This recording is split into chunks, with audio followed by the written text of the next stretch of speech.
Look at this guy. This guy's right here.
What's going on, car guys and car gals? It's Lou Ramirez, the car guy. It's Fred Lennart, subprime hero. And we are brewing solutions on the Car Guy Coffee podcast with the one, the only Gary May. That's right. This guy right here.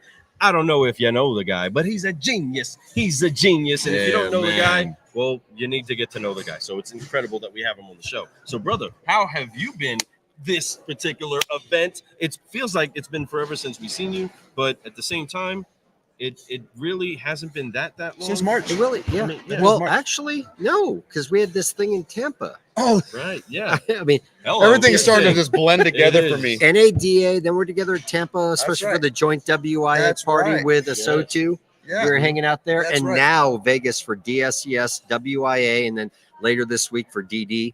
So yeah, we're all here. Yeah, super excited, and what a fun few days it's been. You know, we're gonna just touch really quick on about the last few days. You know, there was a WIA event that kicked off everything. What an amazing recharged event that was. You guys had a great social dinner the night before, where we got to go out to the cantina across the street and have the view of the night, man, right there, seeing the whole strip with great people. We got to light that room up that night. You got to speak a little bit. You got to talk about the riders that you had that got to sign a bunch of jerseys yesterday. That was a lot of fun to me. A blast. It was so nice, and it just felt good because you got to have good conversations with so many people. Yeah, it's really the components that can set events aside are experiential. Yeah, the same thing that you guys bring to all these events is not just to be different, is to add something more than a flavor, to add substance to a conference, to an event, to an industry. So we're able to do here in collaboration with DrivingSales Executive Summit was the WIA Recharge Social at DSES. That's right. So at a reception, as you said, we had our opening session yesterday. Wow, was that great? That was awesome. You know, with the speed mentoring, the Google I'm Remarkable. We had the Meet the Board, and then Mara Abbott's keynote presentation, who's one of our Ride DSES pros. She's a rider. Oh, yeah. She's done it around the world, and she likes to bring that talent and collaboration to events like this and to be together rubbing elbows with elite world-class athletes with the automotive industry, which I've been attempting to do that for the last 8 years of doing Ride DSES at DrivingSales, this year presented by Flick Fusion. So thanks, guys. Is all about taking that next step into what can make something much more experiential and much more meaningful to the industry. And you're definitely doing that, and you're lighting the way with that, and we appreciate you doing that. I know that there's been a lot of things going, a lot of distractions, a lot of amazing changes happening. It's a recharge and everything, you know, and yes, women in automotive, it's phenomenal. It's a great group of people that are doing the right thing. They're trying to build a community. They are a community, I should say, of people that are helping each other lift each other up to the levels that they need to be at and put people in places that they should be, especially the women in automotive, you know, and I think that's great. You know, I know that Veronica couldn't make it here. You know, we love you. We're praying for you. Can't wait to see you again. Get well soon. But, you know, I'm excited that you were here and that everyone else that was here was all excited about the same thing, the same mission. Absolutely. So we had Eliana Raggio as our MC. She's amazing. Colleen, our director of happiness. Kathy, our partner, and even though Veronica wasn't here we're representing. That's right. And the bottom line is, and the interaction with everybody there at the opening session, especially that speed mentoring. Oh man, that was amazing. Or some of us saying speed dating / mentoring. It's really about changing the conversation away from a very thin layer to something of substance. So as we go forward into NADA, have our event there, and then the full-fledged conference next June. Can't wait. 22nd, 24th. Let's go. Is about bringing real substance into what women want and need in the industry, instead of it just being talking points. So that's what we're focused on. And the companies have been coming up to our booth left and right, wanting into that, to be part of the solution instead of just part of a conversation. And that's exactly why you have to even have the conversation too, right? That's why you have to set the stage to have the conversation and put people all around that are willing to actually just be themselves in that conversation, right? Just stretch inside of who it is that they are, and then what it is that they bring to the table, and what it is that they can actually pull from it. There's so much value that people are leaving here with. And as you're here, I mean, you're here on many different fronts, right? There's many different hats that you get to wear, many different cups that you got to sip from. So as far as you being here and what it is that Gary's trying to get here, now Gary spends a lot of time caring about everybody else. Okay? Yeah, I know. And we want to care about you. What is it that you're I love ultimately it, man. wanting to Absolutely. get? Great question. So the passion of mine that's been alive and always increasing in the last 15 years and 1 month, we started year 16 of interactive marketing and consulting services on September 7th. Congratulations. We were literally one of the first, you can count them on two hands, not to name names, but there were literally 7 people in business before us that paved the digital consulting, not pay to play environment. And to give credit to the folks like Jennifer Suzuki, David Kane, Sean Bradley. Wow. There were folks like David Chavez, like Kim Klaus. I mean, there was literally less than 2 handfuls of us leading that charge before digital became really du jour. And so we launched in September 07, which, by the way, guys, best time to launch a business before an industry does this. Right, literally. Yeah. There it went. RDRs are down 54%. Welcome to starting your own business. So the passion is about making dealerships better from the inside out. A lot of people, and it's needed, it's warranted. A lot of people bringing solutions from the outside in, software, hardware. Love it. Everything from the oil change, supply chain, to what forms the variable ops, sales needs, that department. Very few people focus on improving a business inside out. There's been a lot of conversation for years on culture and improving that. And of course, the last 2.5 years, and what I call C&C, affectionately COVID and constraints, has been about pricing and supply and getting people to pre-order vehicles and stuff like that. Except every time we pivot, and it's not just a culture conversation, it's really about improving how a dealership thinks, plans, markets, and operates. It's every part of that. And so we've been at the leading edge of that in what we hear back from dealers. That's not self-professing. Love it. For the last 15 years and a month, we've touched over 1,000 dealerships, which is not big numbers compared to a lot of the trainers and consultants out there. However, it's a decent amount for 15 years, multiple OEM programs. And again, we love dealers. I actually coined the phrase dealer advocates, and then a lot of other people in the industry start jumping on that. Yeah, hey, that's a good phrase. It's the whole way we change our language, and language is a big deal. How we say our words is what we portray ourselves as. And when you're a dealer advocate, power to that. I love that. I mean, it is, and I've heard that before. So cool to meet the source of it, right? And I think that I didn't realize that, and I think that's really cool because it seems very simple, but it's very complicated all at the same time because our minds work a unique way, and so do our dealers and our partners work. They think about that word, and when they hear that, they're more open to hear what you have to say, and that's huge. It comes down to this, and it's not only about what we've been facing for the last 2 years or what we've been facing in the last few months with things like financing rates, the Fed rate, et cetera. It comes down to what moves people to come into dealerships. Hey, yes. It's not marketing alone. It's every component. So the bottom line, the way that we view it and change, and interestingly, the last 5 months, we've finally seen a trend that I was screaming about since we started business in 07. Some dealers are going to wake up and say, it just doesn't seem right. We're told we're killing it every month, but the numbers don't compute. Right. No, I hear that. We're told we're the best of the best, but we can't validate that with our pump in, pump out report. Or this other dealer's been eating our lunch, but our vendors tell us, oh my gosh, you're the best thing in your AOR. And so the bottom line is you have to get down to data, and data can be made to lie. Sure You got to can. get, you know, a lot of people talk, you're at conferences. I'm like, oh my gosh, this dealership has a 45% closing rate on leads. Like they get the award. Like, really? 45% today with no inventory? Where's the manipulation happening? There's some, So it's about growing through understanding, education, and then facilitation starts. Most people want to start with a facilitation first. Hey, I got a solution to plug in. Hey, I've got this software that can train your people better. We have this video series that's going to make you the best closers. You can't do things fragmented or in a silo. Right. It has to be cohesive all the way around. How many times you walk into, and you guys walk into a lot of dealerships. I mean, the last few months, you've been road tripping and tripping. And literally, how many times have you heard this in a dealership? Nobody in the sales department knew that, but the marketing team built the campaign a month ago.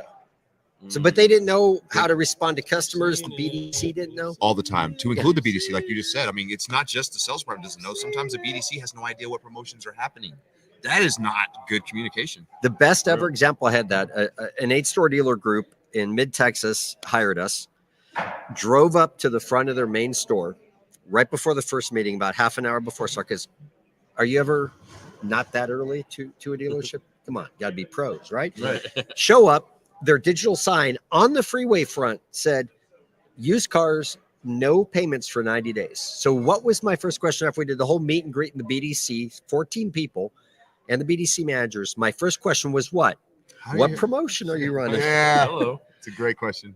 Nobody in the BDC, and it's on the digital signage on the freeway screaming at everybody driving by I-35. Nobody knew that program was there. That is one of the first breakdowns. And people talk about culture. When your marketing is not talking with your executive team, not talking with your sales team, not talking with the service team, how is that going to work? The customer has a bad experience from go. They already think that you're a joke, you know, because we're supposed to be professionals. You know, when they walk in, they want it to be cohesive. They want it to be streamlined, where they, boom, everything that they go is the next step, not a step backwards, not a pause. Let's figure that out. It's let's get to the next step, because that's what professionals do. That's what doctors' offices do. That's what lawyer offices do. Everybody that is a real professional, they set things up to go up towards where you're trying to go, not sit there and figure it out and then move to the next thing. It's never going to work that way. Yeah, digital marketing is an extension of your dealership. Yeah, and if anybody today has more traffic hitting their show floor and their service drive than clicks they're getting, visits they're getting on their website, you've got the one dealership in the United States getting that, because everybody's web traffic is a multiple, if not a big multiple, of what they're actually getting in the store. So come on, automotive internet was created in 94, Auto by Tel, Auto Trader, Edmunds.com, and then KBB flipped the switch between 94 and 95. They all went online. It is literally 28 years. That little automotive internet baby is voting, driving, drinking. I mean, come on. It's a full-fledged kid about to have a family. When I started selling cars in a BDC 22 years ago, the average closing rate was about 8 to 10% across dealerships in the U.S. With software, technology, with AI around the industry, go to 9 to 12%. What? We've been trying to tell y'all, folks. We've been trying to tell y'all. Oh my gosh.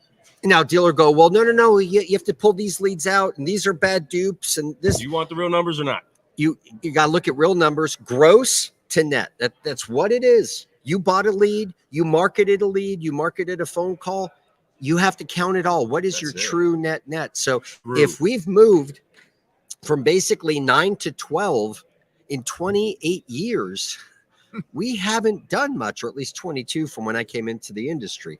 So all these solutions, and we're still not capitalizing on every single part of the dealership, knowledge, communication, education, understanding, in order to execute. We're just putting dollars out there.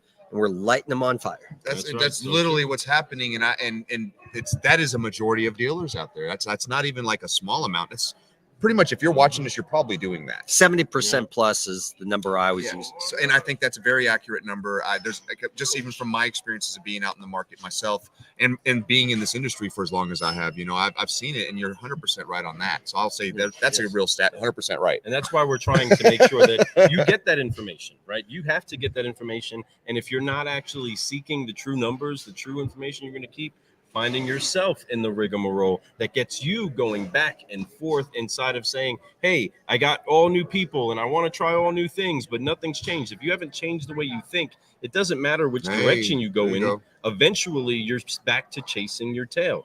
Doesn't matter. So you have to change your mindsets. You got to get around the true data. You got to look at your real numbers, but then you also have to be open enough to let other people pour out some information so that you can get to that next level, because your next level always is only one step away. You're always one step from your next level. You're one step closer to it. It's just a matter of whether or not you take that in the right direction and with the mindset, because a lot of people got a whole lot of profits, but their mindset's never changed. And that means that a lot of them actually digressed, I think. I really do. I believe that they went backwards a little bit, even though they felt like their pockets went forward. They're gonna notice it later. It's the seeds we plant today. I was at a conference, a wonderful conference in December of last year, and a dealer, an operator, owner-operator, acting GM of a Highline store, asked a room full of investment people, bankers, and some of the best producing dealers profit-wise in the country. And dealers up on stage with a very well-known industry advisor, consultant, investor. And he said, hey, audience, because it's about a third dealers, was one of the typical digital conferences. And he said, raise your hand if you're not a smart operator in the room right now. And nobody raised their hands because everybody's making money. But there's a difference between making money and making sustainable real money and movement. I agree. And then why not, while you're making money hand over fist, why not invest it back into your business so that your future is going to be there? Matter of fact, it'll be better. So get with people like Gary May, learn what you need to do. And I tell you, you're going to go a lot further than that. Gary, what's the best way for everyone to get a hold of you to be able to sit down with you and figure out if that's something that could work for them at their stores? Absolutely. Look us up at imaxweb.com. That's IMACSWEB.com. Acronymish for Interactive Marketing and Consulting Services, but IMAX is a lot easier than IMAX Web. I love it. They can reach out to Jake. They can reach out to me. They can reach out to Colleen, who's also on the WIA side, our Director of Happiness. I love her. Colleen's my project manager and GM of the company. Great. So they can reach out. They can set up at least a call, if not a web meeting, if not a meetup somewhere. I'm usually on the road every week in dealerships. Yeah. Jake's out there making dealers better as well. And Heal Up. Our buddy had a little spill on Ride DSCS this morning. So Jake's got to heal up, which isn't so great, but he'll bounce back. Makes you stronger. Makes you stronger than ever right there. So teach you a lesson. They can reach out to us, set up for either an assessment or at least a casual conversation. Like you guys are saying, if you don't at least find out, you don't know. Right. Everybody knows you don't know what you don't know. That's But the bottom line is, have a conversation, find out. And if you're not willing to take the next step or enter, as these guys said, if you're not at least willing to enter the biggest room in the world, the room for improvement, then you don't even know where to go. That's 100%. So you have to go into the room first. You got to humble yourself sometimes, my friends. At least have a conversation, because what I'll tell you is this: he won't give you any fluff. It's just going to be real stuff. And I'm being real with you. There's nothing. There's never been a room that I haven't been, whether it's Clubhouse, whether it's seeing him speak on a stage or being around others and talking to them. He doesn't give them any fluff. He always tells them what it really is. And that's something I respect about you, Gary, above everything else. I know that you put your hands in a lot of stuff, and man, I love that. And not only do you put your hands in it, you get involved in it. You roll up those sleeves and you get your elbows going and you do it all. So, but what you really do is you're honest with people. You're real with them, and you're not you don't want their business unless they need your business. That's the biggest thing. Bingo. I mean, seriously, whether it's from stage, and I had a great presentation yesterday with Nick Degnan from Kia and Hyundai of Mankato in Minnesota, and dealers came up after with questions, and that's what's really most important. But the bottom line is, if you listen to most speakers on the stage, especially if they're repping a product even themselves. Before the dealer can say the D in interested, boom, there's a paper in front of them. There's at least a business card, but usually an agreement like, oh my gosh, here you go. Yeah, you're interested. We have to do an interview, a two-way interview with the dealer. We do an assessment meeting. Most dealers have asked us, why are you going to charge me to come and just look at my data and have a quick meeting with us? And the bottom line is, not only if you're willing to put it on the table, that's right, and you put a little skin in the game, we have to make sure, because not everybody's going to work with us. And that's why I brought up to your point, because most people go sideways, like, hold on, you're going to charge me a fee to come in, just look at my data and tell me what's wrong with me. No.